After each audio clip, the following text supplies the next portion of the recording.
వైఎస్ఆర్సీపీ నాయకుల్ని వరుసబెట్టి జైళ్లలో పెట్టాలా, కేసులు పెట్టాలన్నటువంటి కార్యక్రమంలో ఇప్పటిదాకా తప్పించుకుంటోంది తెలుగుదేశం పార్టీ. వాళ్ళకే అయోమయంగా ఉన్నది కొడాలి నానిని ఎందుకు వదిలేశారు, అంత దారుణంగా మాట్లాడినటువంటి వాడిని, చంద్రబాబు గారి గురించి దారుణంగా మాట్లాడాడు, ఇంకొకళ్ళని దారుణంగా మాట్లాడాడు, అతన్ని ఎట్లా వదిలేశారు అన్నట్టుంది.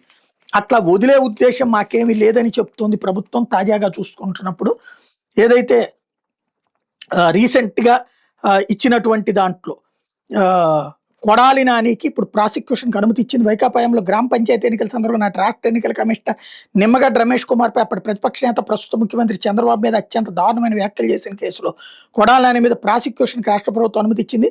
21 ఫిబ్రవరిలో పంచాయతీ ఎన్నికల కోడ్ అమల్లో ఉండగా కొడాలి నాని మాట్లాడుతూ చంద్రబాబును మెడపట్టి రాష్ట్రం నుంచి వెళ్ళగొట్టాలంటూ తీవ్ర వ్యాఖ్యలు చేశారు. అప్పుడు ఎస్సీసీ రమేష్ కుమార్కు దురుద్దేశాలు ఆపాదిస్తూ దోషులకు పాల్పడ్డారు.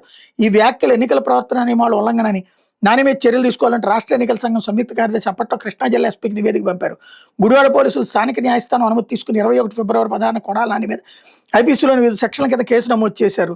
అప్పట్లో కొడాలి నాని పౌర సరఫరాల శాఖ మంత్రిగా పదవిలో ఉన్నందున ఆయన మీద నమోదైన కేసు న్యాయస్థానం విచారించంటే ప్రాసిక్యూషన్ అనుమతి తప్పనిసరి. ప్రభుత్వం దీన్ని మంజూరు చేయకపోతే పోలీసులు అభియోగ పత్రం దాఖలు చేసిన కోర్టు ఆ కేసును విచారణ స్వీకరించదు.